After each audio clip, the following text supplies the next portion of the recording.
Takže počet vankúšov, ktoré sa predali v Čechách za 8 rokov, čo sa v Čechách predávajú, je 145 683. Je tu niekto, kto bol blízko? Možno už ten výherca vie. A ja teda prezradím najbližší tip. Najbližší tip bol 145 323. Naozaj sa sekla len o 3 stovky. A to meno... Já nemám brýle. To je marný. Takže je to dáma. Ja vám to poviem. A gratulujeme naozaj k 2 matracom Tempur podľa vlastného výberu. V hodnotě 70 000 korun.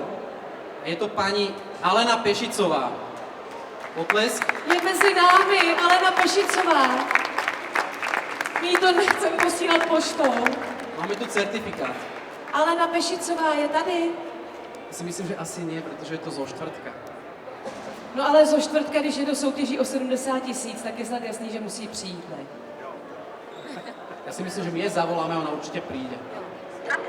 Dobrý den, tady Bočanová Mahulena, to je paní Pešicová. Ano, Dobrý den, Alena Pešicová. ano, A vy jste byla na veletrhu ve čtvrtek.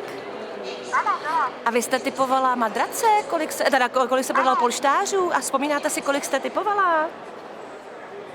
Ježiši, ale něco. Ja by som vám teda ešte raz zablahoželal aj v mene spoločnosti k výhre 2 matracov v hodnote 70 000 korún.